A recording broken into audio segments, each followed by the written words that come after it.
نحمدہ ونصلی علی رسولہ الامین المتین الحنین الکریم الرؤوف الرحیم اما بعد فاعوذ باللہ من الشیطان الرجیم بسم اللہ الرحمن الرحیم۔ واجب الاحترام ساتھیو، اللہ تعالیٰ کا بے پایہ لطف و کرم اور اس کا احسان عظیم ہے کہ جس کی توفیق سے ہم اس کے ذکر کے لیے اس کے گھر میں جمع ہیں۔ کل ہم نے اللہ کی توفیق سے سورہ البقرہ کی آیت نمبر 62 تک جو تھی نا اپنی بات کو مکمل کیا تھا، اس میں اللہ کریم نے یہ ارشاد فرمایا تھا کہ یہودی ہوں، نصرانی ہوں یا صابی، جو بھی نیک اعمال کر کے میرے پاس آئے گا اس کے لیے میرے پاس اجر ہے۔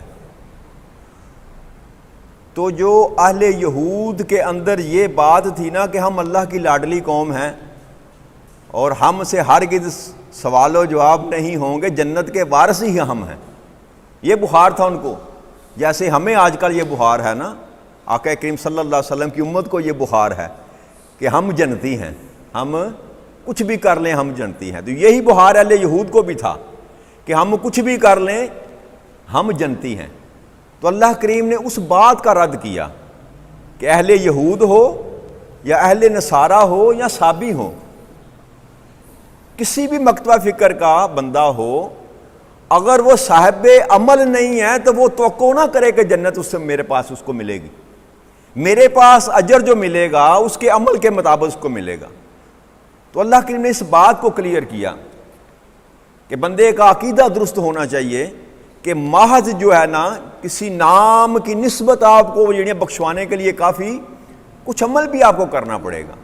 عمل سے خالی دامن جو ہوگا اس کو سزا ہی ملے گی، جزا نہیں ملے گی۔ جزا عمل کے بدلے ہے، نیک عمال کے بدلے نیک جزا ملے گی اور بد عمال کے بدلے بد جزا۔ جزا کہتے ہیں اجرت کو، مزدوری کو، جو آپ کام کرتے ہیں اس کی آپ کو اجرت دی جاتی ہے۔ تو اچھا کام کریں گے تو اچھی اجرت ملے گی اللہ کے ہاں سے، اور برا کام کریں گے تو بری اجرت ملے گی۔ اس لیے اس گمان کو میں بھی اور آپ بھی اس کو نکال دیں اپنے اندر سے، اس بات کو کہ ہم جو بھی کریں گے ہماری بخشش ہو جائے گی، یہ ایسی بات نہیں ہے، اللہ کے عدل کے خلاف ہے۔ آگے اللہ کے ارشاد فرماتے ہیں وَإِذْ أَخَذْنَا مِيثَاقَكُمْ وَرَفَعْنَا فَوْقَكُمُ الطُّورَ، اور وہ بھی یاد کرو وقت کہ جب ہم نے تم سے پختہ عہد لیا تھا اور تمہارے اوپر طور کو اٹھا کھڑا کیا تھا۔ خُذُوا مَا آتَيْنَاكُمْ بِقُوَّةٍ وَاذْكُرُوا مَا فِيهِ لَعَلَّكُمْ تَتَّقُونَ، اور جو کچھ ہم نے تمہیں دیا اسے مضبوطی سے پکڑے رہو اور جو کچھ اس میں لکھا ہے اسے یاد رکھو تاکہ تم پرہیزگار بن سکو۔ تو اہل بنی اسرائیل جو تھے نا، اہل یہود، ان کو بھی یہی تلقین اللہ کریم نے فرمائی تھی کہ جو کتاب میں نے تم کو دی ہے نا، تورات، اس کو مضبوطی سے پکڑے رکھو، یعنی کہ اس کے جو احکامات ہیں ان کو ہرگز نہ چھوڑنا۔ کتاب کو مضبوطی سے پکڑنے کا مقصد یہ ہے کہ جو کچھ اللہ کریم اس کتاب میں ہدایت دے رہے ہیں اس پر کاربند ہونا مضبوطی کے ساتھ، اور اس کو یاد رکھو، یعنی کہ یاد تب ہی رہتا ہے نا بندہ جب پڑھتا پڑھاتا رہے۔ تو اگر پڑھنا انسان چھوڑ دے تو بھول جاتا ہے۔ جب ہم بچپن میں تھے نا تو 6 کلمے یاد تھے، اب نہیں یاد، اب کیونکہ ہم نے کبھی 6 پورے پڑھے نہیں روز نا، تو بھول گئے۔ اسی طرح پہاڑے ہم پڑھتے تھے، 20 تک یاد تھے، اور 1.25 کے پہاڑے بھی مجھے آتے تھے، والد صاحب مجھے نے سکھائے، 1.25 پونے 2 کا پہاڑا، لیکن اب یاد کیونکہ ہم نے کبھی ریویژن نہیں کی۔ تو اللہ یہ تلقین فرما رہے ہیں کہ میرے احکامات اور میری ہدایات تم کو تب ہی یاد رہیں گی اگر تم اس کو پڑھتے پڑھاتے رہو گے۔ تو یہ جو ہم نے سلسلہ شروع کیا نا یہ درس قرآن کا، اس کا مطلب بھی محض اتنا ہی تھا کہ قرآن کے ساتھ اپنے تعلق کو جوڑا جائے، قرآن کے ساتھ اپنے تھوڑا پڑھ لیں، 1 آیت پڑھ لیں، 2 آیت پڑھ لیں، قرآن کے ساتھ تعلق جو ٹوٹا ہوا اس کو بحال کیا جائے، اور یہ پھر ہمیں ہدایت دے گا، سیدھے راستے پر لگائے گا۔ اس کی برکت سے اللہ کریم انشاءاللہ تعالی، اس کی رحمت اور برکتوں سے اللہ کریم ہمیں سیدھا راستہ دکھائے گا۔ تو اللہ کریم نے یہود کو بھی یہ ہدایت کی تھی، بنی اسرائیل کو بھی، اس کتاب کو مضبوطی سے تھامے رکھنا اور اس کو پڑھتے پڑھاتے رہنا۔ کیوں؟ تاکہ تم پرہیزگار بن جاؤ۔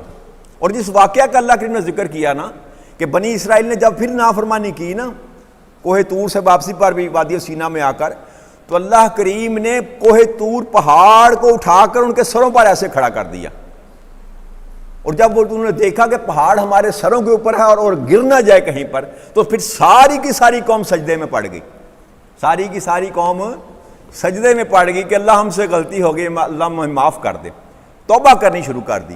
تو اللہ نے پھر توبہ قبول فرما لی اور پہاڑ کو وہاں سے ہٹا لی، اپنی جگہ پر کھڑا کر دیا پہاڑ کو۔ تو اس واقعے کا اللہ کے ذکر فرما رہے ہیں کہ تم نے مجھ سے پختہ عہد کیا تھا، پھر روگردانی کی تو نے، پھر میں نے تم پر پہاڑ کھڑا کیا، پھر تم مان گئے، پھر وعدہ کیا میرے ساتھ، تو اب اس وعدے کو پورا کرنا، کتاب کو نہ چھوڑنا، اس کے ساتھ اپنے تعلق کو نہ توڑنا۔ آگے اللہ کریم فرماتے ہیں ثم تولیتم من بعد ذلک فلولا فضل اللہ علیکم ورحمتہ لکنتم من الخاسرین، اور پھر اس عہد کے بعد تم نے روگردانی کی، اس عہد کے بعد پھر روگردانی کی۔ ان کو جیسے عادت نہیں ہوتی بندے کو، ان کی عادت تھی یہ والی۔ اللہ کہتے ہیں پھر تو نے روگردانی کی، اور اگر تم پر اللہ کا فضل اور اس کی رحمت نہ ہوتی تو تم یقیناً تباہ ہو جاتے، یقیناً۔ اور یہ سلسلہ میں نے عرض کی تھی نا کہ نبی اکرم صلی اللہ علیہ وسلم کی ذات اقدس تک جب آپ کو مبعوث کیا گیا، اللہ کریم اپنے محبوب کو دنیا میں بھیجا، اس وقت تک چلتا رہا، کبھی کوئی ان پر عذاب آیا، کبھی کوئی ان پر مصیبت آئی، کبھی کوئی ان کو سزا ملی۔ اب جس بات کے اللہ کریم ذکر فرما رہے ہیں نا کہ روگردانی پھر تم نے کی، لیکن اب معاملہ کیا ہوا کہ میں نے اپنی رحمت کو تمہارے درمیان بھیج دیا، وما ارسلناک الا رحمۃ للعالمین، اپنے محبوب کو رحمت بنا کر اب تمہارے درمیان میں نے بھیج دیا۔ اگر یہ رحمت میری تمہارے درمیان نہ موجود ہوتی اور یہ میرا فضل نہ ہوتا تو تم یقیناً تباہ ہو جاتے۔ اب جس چیز نے تمہیں تباہی سے بچا رکھا ہے نا، اب تمہاری شکلیں بندر کی نہیں بنتی، تمہیں سور نہیں بنایا جاتا، تم پر آگ اور پتھر کا طوفان نہیں آتا، اس کی وجہ صرف یہ نہیں ہے کہ تم روگردانی کرتے ہو تو تم پر عذاب نہیں آتا، اس کی وجہ فقط یہ ہے کہ اب تم میں میرا محبوب موجود ہے، اب تم میں میرا محبوب موجود ہے، اس رحمت کے سبب تمہیں اب تباہ ہونے سے تمہیں بچا لیا گیا ہے، ورنہ روگردانی تو تو نے اب بھی کی۔ تو اب جو روگردانی ہم بھی کرتے ہیں نا، آقا کریم صلی اللہ علیہ وسلم کی بات نہیں مانتے، اللہ کی بات نہیں مانتے، تو یہ اس رحمت کا صدقہ ہے کہ ہمیں اللہ کریم گرفت نہیں کرتا، اس طرح نہیں پکڑتا جس طرح بنی اسرائیل کو پکڑتا تھا، ڈھیل دے دیتا ہے۔ کیوں کہ اس کو وہ جو چہرہ وہ دہا کا چہرہ ہے نا، اس کا حیا اللہ کریم کو آتا ہے کہ ہیں تو میرے محبوب کی امت، ہیں تو میرے محبوب کی امت، اور ہم اسی وجہ سے چوڑے ہیں، ہم اسی وجہ سے کہ ہمارے وہ جو ہمارا کیا کہتے ہیں پنجابی جانتے ہیں نا، قلعہ تگڑا ساڈا، بس وہ جو آقا کی نسبت ہے نا ہم میں، اس نے ہی ہمیں خراب کیا ہے، بچایا بھی اسی نے بھی ہے اور خراب بھی اس نے کیا۔ تو میں جو آپ سے یہ بات کرتا ہوں نا کہ اس نسبت کے ساتھ وفا کیا کریں، اس نسبت نے دنیا میں بھی آپ کا بیڑا پار کرنا ہے اور آخرت میں بھی آپ کا بیڑا پار کرنا ہے، لیکن کب؟ جب آپ اس نسبت کے ساتھ وفا کریں گے۔ خالی نعرے نہیں لبیک یا رسول اللہ، خالی نعروں سے کچھ بننے والا کیوں؟ اللہ کہتا ہے میں تیرے دل کی بات کو جانتا ہوں، اگر تیرے سینے میں محبت رسول ہے تو تیرے عمل میں کوئی کمی بیشی بھی رہ جائے گی تو کوئی بات نہیں، میں معاف کرنے والا ہوں، لیکن تیرے سینے میں اگر محبت رسول نہیں اور تو ساری زندگی کی باتیں لے کر آئے گا تو میں لپیٹ کر تیرے منہ پر ماروں گا۔ تو عقیدے کی جان کیا ہے؟ عقیدے کی جان محبت رسول ہے، عقیدے کی جان۔ تو اللہ نے فرمایا اب تم پر یہ جو روگردانی کرنے کے باوجود تم پر تباہی نہیں نہ آ رہی، تو سبب یہ ہے کہ اب میری رحمت تمہارے درمیان ہے، اب میری رحمت تمہارے درمیان ہے۔ پھر اللہ کے نے فرمایا وَلَقَدْ عَلَمْتُ الَّذِينَ نَعْتَدُ مِنْكُمْ فِي السَّبْتِ فَقُلْنَا لَهُمْ كُونُوا قِرَادَةً خَاسِئِينَ، اور اے یہود تمہیں یقیناً وہ بھی یاد ہوں گے لوگ، وہ بھی لوگ یاد ہوں گے جنہوں نے تم میں سے ہفتے کے دن میں سرکشی کی تھی، ہفتے کے دن میں سرکشی کی تھی۔ تو اللہ کریم نے فرمایا کہ تم دتکارے ہوئے بندر بن جاؤ، دتکارے ہوئے بندر بن جاؤ۔ یہ حضرت داؤد علیہ السلام کی قوم تھی جن کو اللہ کریم نے ایلا نامی ایک گاؤں تھا جہاں پر آباد تھے یہ لوگ، حضرت داؤد علیہ السلام کی قوم۔ حضرت داؤد علیہ السلام کی سلطنت بہت بڑی تھی، اللہ کریم نے ان کو بادشاہ بنایا تھا، جن کے بیٹے حضرت سلیمان علیہ السلام۔ تو سمندر کے کنارے ایلا نامی ایک گاؤں تھا، وہاں پر یہ بات ہے۔ تو اللہ کریم نے یوم سبت کا ان کو حکم دیا۔ سبت کہتے ہیں یوم سبت، ہفتے کو کہتے ہیں، ہفتے کا دن، اور یہودیوں کا آج بھی یہ متبرک دن ہے۔ عیسائی اتوار کو عبادت کرتے ہیں، یہودی ہفتے کو عبادت کرتے ہیں، اور مسلمانوں کو اللہ کریم نے جمعہ عطا فرمایا۔ تو یوم السبت کو یہ منع کیا کہ اس دن تم وہ مچھلیوں کا شکار کرتے تھے، یہ ان کا کاروبار تھا، بزنس تھا۔ تو اللہ نے منع فرمایا کہ 6 دن تم اپنا کاروبار کرو، لیکن یوم السبت کو جو تم اپنا کاروبار نہ کرو، مچھلیاں وغیرہ پکڑنا چھوڑ دو اس کو۔ تو کچھ وقت تک تو وہ چلتے رہے، لیکن وہ جو سرکشی تھی وہ جب باہر آنی شروع ہوئی تو انہوں نے کیا کیا کہ اس سمندر کے کنارے سے ایسے کھالیں بنا کر ایک بڑے بڑے تالاب بنا لیے۔ تو ہفتے کے دن وہ مچھلیاں، اللہ کریم پھر آزمائش بھی کرتا ہے نا اللہ کریم، کہ ہفتے کے دن مچھلیاں اوپر اچھلتی تھی۔ تو جب شکاری جو شکار کرتا ہے نا مچھلی کا، اس کے سامنے جب مچھلی اچھلتی ہے نا تو اس کا کلیجہ نکل جاتا ہے، جو شکاری ہیں ان کو پتا ہوگا۔ تو وہ جب مچھلیاں اچھلتی دیکھتے تھے نا تو ان کے دل کو جو نا وہ متذبذب ہو جاتے تھے کہ اب کیا کریں، اللہ نے منع بھی کیا ہے اور یہ پکار بھی نہیں ہے ہم کو۔ تو انہوں نے یہ کیا طریقہ نکالا، شیطان نے ان کی رہنمائی کی کہ انہوں نے کھال ایسے نکال کر نا تو پیچھے ایک تالاب بنا لیے۔ تو ہفتے کے دن ان مچھلیوں کو دھکیل کر تالاب میں پھینک لیتے تھے، ہفتے کے دن مچھلیوں کو دھکیل کر تالاب میں پھینک لیتے تھے، اتوار کو جا کر پکڑ لیتے تھے۔ تو یہ ہیلا انہوں نے کیا، شیطان نے ان کو سکھلایا۔ تو اللہ کریم نے فرمایا کہ اب تمہیں، اللہ نے اس کے بدلے میں کہا کہ تم دکارے ہوئے بندر بن جاؤ، دکارے ہوئے بندر بن جاؤ۔ تو ان میں 3 طبقات کے لوگ تھے جنہوں نے ان کو منع کیا۔ ایک وہ تھے کہ یار یہ کام نہ کرو، اللہ نے منع کیا ہے، شکار کرنے سے منع کیا ہے، رک جاؤ کیا ہوگا ایک دن نہ کرو۔ ایک طبقہ ان میں وہ تھا۔ ایک طبقہ وہ تھا جنہوں نے منع نہ کیا لیکن دل سے برا جانا کہ یہ کام اچھا نہیں ہے، اللہ کی نافرمانی ہے۔ اور تیسرا سرکش لوگ تھے جنہوں نے کہا ہر حال میں مچھلیاں ہم نے پکڑنی ہے، خیر ہے کچھ نہیں ہوتا، خیر ہے کچھ نہیں ہوتا۔ تو جب یہ معاملہ چلا نا تو وہ جو ماننے والے تھے نا انہوں نے ان سے علیحدگی اختیار کر لی، جس میں پنجابی کہنے حکا پانی بند کر لیا، بھائی تسی الگ تے اسی الگ۔ ان کو خبر تھی کہ اب اللہ کا عذاب آئے گا، اب اللہ کا عذاب آئے گا۔ تو انہوں نے کہا مسیحت تم لوگوں نے کی ہے تو عذاب تو سب پر آئے گا، تو ہم تمہارے ساتھ تعلق ہی نہیں رکھتے۔ تو انہوں نے درمیان میں سے نا ایک دیوار بنا لی گاؤں میں، آدھا گاؤں ایک طرف چلا گیا نام ماننے والوں کا اور آدھا گاؤں ایک طرف آ گیا، درمیان میں ایک دروازہ لگا لیا۔ تو داؤد علیہ السلام کو جب پتہ چلا تو داؤد علیہ السلام نے ان پر لعنت کی، داؤد علیہ السلام نے ان پر لعنت کی۔ جب داؤد علیہ السلام نے لعنت کی تو اللہ کا عذاب ان پر نازل ہوا کہ ایک رات وہ سارے سوئے ہوئے اٹھے تو دیکھا انہوں نے جو اچھے لوگ تھے جو کہ کوئی بندہ وہاں سے بول نہیں رہا، نکل نہیں رہا، آ نہیں رہا۔ تو دیوار سے اوپر چڑھ کر انہوں نے جب دیکھا تو سارے بندر بن چکے تھے، سارے کے سارے نافرمان بندر بن چکے تھے۔ تو سارے جب دروازہ کھول کے اندر گئے تو وہ جو بندر بن چکے تھے وہ ان کو پہچانتے تھے کہ یہ میرا خالو ہے، ماموں ہے، نانا ہے، دادا ہے، ان سے لپٹتے تھے، ان کو آوازیں دیتے تھے اور زارو قطار روتے تھے۔ بندر روتے تھے کہ ہم نے یہ کیا جرم کیا، لیکن اللہ کا امر آ چکا تھا، اللہ کا امر آ چکا تھا۔ تو 3 دن تک وہ زندہ رہے، بس روتے رہے، نہ کچھ کھایا نہ کچھ پیا۔ اس ندامت میں ایک دوسرے کو دیکھتے رہے بندر اور روتے رہے زارو قطار۔ 3 دن کے بعد اللہ کریم نے ان سب کو موت جو ہے نصیب، سب کو مار دیا جتنے نافرمان تھے۔ تو یہ اللہ کریم اس کا واقعہ بیان فرما رہے ہیں کہ وہ جو تم نے نافرمانی کی تھی، میں نے منع کیا تھا کہ ہفتے کے دن شکار نہ کرنا، تو پھر اس کے بدلے میں نے کہا تھا کہ تم پھٹکار ہوئے بندر بن جاؤ، تو وہ سارے کے سارے بندر بن گئے۔ یہ عذاب کی ایک شکل تھی ان پر۔ آگے اللہ کے ارشاد فرماتے ہیں فَجْعَلْنَهَا نَقَالًا لِمَا بَيْنَ يَدَيْهَا وَمَا خَلْفَهَا وَمَوْعِظَةً لِلْمُتَّقِينَ۔ اور یہ جو واقعہ پس ہم نے اس لیے بیان فرمایا ہے تاکہ اگلوں پچھلوں کے لیے یہ نصیحت اور عبرت کا باعث بن جائے، اگلے پچھلوں کے لیے جو موجود ہیں ان کے لیے، جو آنے والے ہیں ان کے لیے بھی یہ عبرت کا باعث بن جائے، پرہیزگاروں کے لیے نصیحت کا باعث بن جائے۔ تو یہ قرآن کریم کے جتنے آپ کو یہ قصص ملیں گے نا، قصص الانبیاء، یاد رکھیے قرآن کریم قصے بیان کرنے والی کتاب نہیں ہے۔ یہودی بھی یہ کہا کرتے تھے کہ اس کہانیاں تو ساریاں ہمارے والی ہیں تمہارے قرآن میں، تورات میں بھی یہ ملیں گی آپ کو یہ تفصیل۔ تو قرآن قصص بیان کرنے والا، یعنی کہ قصص کیا کہتے ہیں، کہانیوں والی کتاب نہیں ہے۔ اللہ کریم کا ایک طریقہ ہے کہ کہانی کے ذریعے لوگوں کو نصیحت دی جاتی ہے.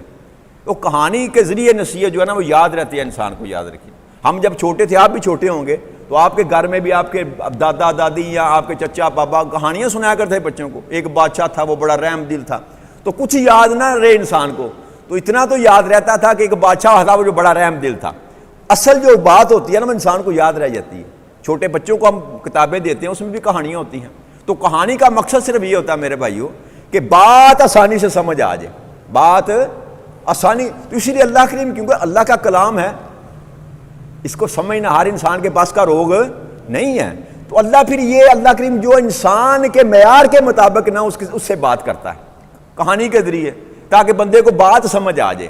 یہ نہ کہہ سکے کہ مولا سمجھ نہ آئی مجھے, مولا مجھے سمجھ نہ آئی. اس لیے اللہ کریم نے قرآن کریم میں بے شمار جو ہے نا وہ قصص بیان فرمائے. اس کی حکمت یہ تھی, حکمت, ورنہ قرآن جو ہے نا وہ کہانیاں بیان کرنے والا کتاب نہیں ہے. پھر اللہ کریم نے ارشاد فرمایا وَإِذْ قَالَ مُوسَىٰ لِقَوْمِهِ إِنَّ اللَّهَ يَأْمُرُكُمْ أَن تَذْبَحُوا الْبَقَرَةَ. کہ اب وہ واقعہ بھی اللہ کریم کہتے ہیں یاد کرو کہ جب موسیٰ علیہ السلام نے اپنی قوم سے یہ کہا کہ بے شک اللہ تم کو حکم دیتا ہے کہ ایک گائے کو ذبح کرو, ایک گائے کی ذبح کرو. یہ واقعہ جس کی وجہ سے سورہ مبارکہ کا نام سورہ البقرہ رکھا گیا, سورہ بقرہ. تو وہ بولے قالوا اتتخذوا ہزوا, کیا آپ ہم سے مذاق کرتے ہیں, کیا آپ ہم سے مذاق کر. اس کا بیک گراؤنڈ میں آپ کو سمجھا دوں کہ اصل میں ایک آدمی تھا بہت امیر, امیل نامی نا, اسی بستی میں بنی اسرائیل میں رہتا تھا, بہت امیر آدمی تھا. تو اس کی اولاد کوئی نہ تھی, تو اس نے اپنے بھتیجے کو پال رکھا تھا, اور اس کی ایک بیٹی بھی تھی. تو چچا بوڑھا تھا اور بھتیجا بے صبرا ہو گیا کہ یہ مرتا ہی نہیں بوڑھا, اتنی جائیداد ہے, وارث وہی تھا نا جی. اس نے کہا یہ مرتا ہی نہیں بوڑھا, مرے گا تو میں اس کا وارث بنوں گا, تو کیوں نہ میں اس کو قتل کر دوں اور قتل کر کے دوسرے علاقے کے جو لوگ ہیں ان پر ڈال دوں, تو اس طرح مجھے یہ بھی مال مل جائے گا, تو ان سے دیت بھی لوں گا میں. تو اس نے یہ چال چلی کہ چچا کو قتل کیا, اور قتل کر کے بنی اسرائیل کا جو ایک قبیلہ رہتا تھا نا قلعے کے اندر, ان کے قلعے کے آگے جا کے نا اس لاش کو ڈال آیا, اور آ کر شور مچا دیا میرے چچا کو کسی نے قتل کر دیا, میرے چچا کو کسی نے قتل کر دیا. تو جب یہ معاملہ بڑھا نا, تو بڑھتے بڑھتے بات موسیٰ علیہ السلام کے پاس گئی کہ اس طرح قتل ہو گیا. تو اس قتل کو ڈھونڈنے کے لیے اللہ کریم نے یہ جو تھا نا حکم نازل فرمایا, اس قتل کو ڈھونڈنے کے لیے اللہ کریم نے حکم فرمایا کہ آپ ایسا کرو, ایک گائے کو ذبح کرو, ایک گائے کو ذبح کرو. اور گائے کے ساتھ ان کی محبت بہت زیادہ تھی بنی اسرائیل کے لوگوں کی, وہ اس کی پوجا کرتے تھے, وہ اندر سے وہ خباثت ابھی نکلی نہیں تھی. اس کی حکمت ایک یہ بھی تھی گائے کو ذبح کروانے کی کہ وہ گائے کے متعلق محبت رکھتے تھے سینے میں, ان کی محبت کو بھی ختم کرنا تھا اور یہ مسئلہ بھی حل کرنا تھا. تو اللہ کریم نے اس حکمت کے تحت یہ حکم دیا کہ اب تم گائے کو ذبح کرو, ایک گائے کو ذبح کرو. تو وہ کہنے لگے کہ موسیٰ علیہ السلام آپ ہم سے مذاق کرتے ہیں, کہاں قتل کا مقدمہ اور کہاں گائے ذبح کرنا, کوئی جوڑ نہیں بنتا, کوئی جوڑ کہ آپ ہم سے مذاق کر رہے ہیں. تو موسیٰ علیہ السلام نے فرمایا قال اعوذ باللہ ان اکون من الجاہلین, میں اللہ کی پناہ مانگتا ہوں اس جہالت والے کام سے کہ اللہ کے حکم میں میرا مطلب مذاق کروں گا تم سے, میں اللہ کی پناہ مانگتا ہوں. قالوا ادع لنا ربک یبین لنا ما ہی, تو کہنے لگے کہ آپ ہمارے لیے اپنے رب سے یہ دعا کریں کہ ہم پر وہ واضح کر دے کہ گائے کیسی ہو. وہ ٹال مٹول کرنا تھا نا, تو بہانے تراشنے لگے کہ ہمیں گائے ذبح نہ کرنی پڑے. تو کہنے لگے آپ اللہ سے پوچھیں کہ وہ گائے کیسی ہو. تو آپ نے فرمایا قال انہ یقول انہا بقرۃ لا فارض ولا بکر. تو آپ نے فرمایا کہ اللہ کریم یہ ارشاد فرماتے ہیں کہ وہ گائے ایسی ہو نہ وہ بوڑھی ہو نہ وہ بالکل کم عمر ہو, نو عمر بھی نہ ہو, بچہ بھی نہ ہو اور بوڑھی بھی نہ ہو, بلکہ درمیانی عمر کی ہو. اوانا بین ذالک فافعلوا ما تؤمرون, بس تم ایسا کرو جیسا تمہیں حکم دیا گیا. پھر آگے سے پھر انہوں نے کہا قالوا ادع لنا ربک یبین لنا ما لونہا, پھر بولے آپ اپنے رب سے ہمارے حق میں دعا کریں کہ ہمارے لیے وہ واضح کر دے, واضح کر دے اس بات کو کہ اس کا رنگ کیسا ہو, اس کا رنگ کیسا ہو. قالا, آپ نے فرمایا انہ یقول, اللہ کریم ارشاد فرماتے ہیں انہا بقرات صفراء فاقع لونها تسر الناظرین، کہ اللہ کے بھی ارشاد فرماتے ہیں کہ وہ گائے گہرے زرد رنگ کی ہو، گہرے زرد رنگ کی ہو، اور اس کی رنگت جو ہے وہ جاذب نظر ہو، دیکھنے والوں کو اچھی لگے، تسر الناظرین، دیکھنے والے کو اچھی لگے۔ پھر تیسرا سوال کیا، قالوا لنا ربک یبین لنا ما ہی ان بقرہ تشابہ علینا، کہ موسیٰ علیہ السلام آپ ہمارے لیے اپنے رب سے پھر درخواست کیجئے، ہم پر یہ واضح فرما دے، ہم تشبہ میں ہیں کہ کیسی گائے ہونی چاہیے، مشتبہ ہیں ہم، کیسی گائے ہونی چاہیے۔ یقیناً اگر اللہ نے چاہا وَإِنَّا إِن شَاءَ اللَّهُ لَمُهْتَدُونَ، اگر اللہ نے چاہا تو آپ ہمیں ہدایت والوں میں پائیں گے۔ تیسری دفعہ پھر کہا، پھر اللہ کے فرمایا آپ نے موسیٰ علیہ السلام نے، قَالَ إِنَّهُ يَقُولُ إِنَّهَا بَقْرَةٌ لَا ذَلُولُ تُثِيرُ الْأَرْضَ وَلَا تَسْقِي الْحَرْثَ مُسَلَّمَةٌ لَا شَيْئَةَ فِيهَا قَالُوا الْآنَ جِئْتَ بِالْحَقِّ فَاذْبَحُوهَا وَمَا كَادُوا يَفْعَلُونَ۔ تو موسیٰ علیہ السلام نے فرمایا کہ اللہ کریم فرماتے ہیں کہ وہ اعلیٰ نسل کی گائے ہو جس نے کبھی زمین پر ہل نہ چلایا ہو اور نہ پانی کے لیے جوئی ہو، وہ کنویں کے آگے جوتتے ہیں نا، نہ اس کو جوتا گیا ہو پانی کے لیے، نہ کبھی اس نے ہل چلایا ہو، ایسی گائے ہو، اور اس پر کوئی داغ دبا نہ ہو، کوئی داغ دبا نہ ہو۔ تو انہوں نے کہا کہ اب آپ ٹھیک بات لائے ہیں، اب آپ ٹھیک بات لائے ہیں۔ پھر انہوں نے اس کو ذبح کیا، حالانکہ وہ ذبح کرتے ہوئے معلوم نہ ہوتے تھے۔ اللہ کہتا ہے کہ وہ ذبح کرتے ہوئے معلوم، لیکن بس نہ، کہاں تک سوال کیا جا سکتا ہے؟ ہر سوال کے بعد جواب ملے گا۔ تو اس سے ایک سبق یہ بھی ملتا ہے، یاد رکھیے گا، کہ زیادہ سوال کرنے سے انسان پھنستا چلا جاتا ہے۔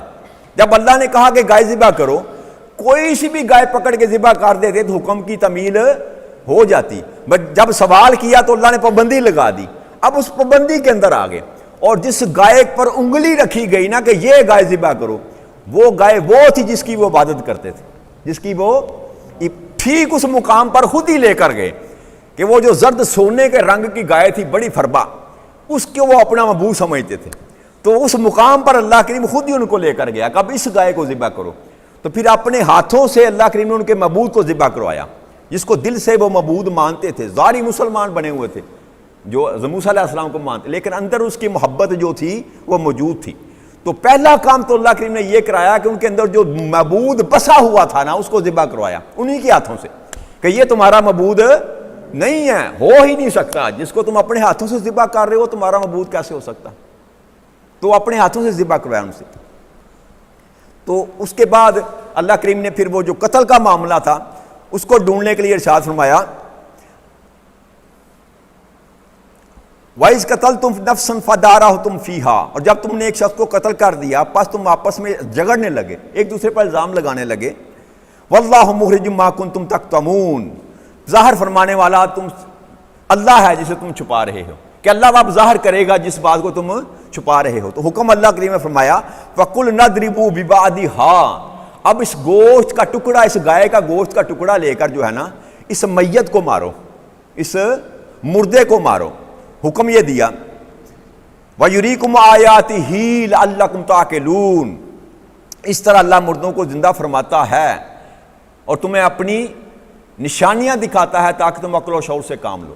تو جیسے ہی انہوں نے وہ گوشت کا ٹکڑا قربانی جو کی تھی نا، اس مردے کو مارا تو وہ مردہ زندہ ہو گیا، اور مردے نے زندہ ہو کے بیان دے دیا کہ مجھے تو میرے بھتیجے نے قتل کیا ہے۔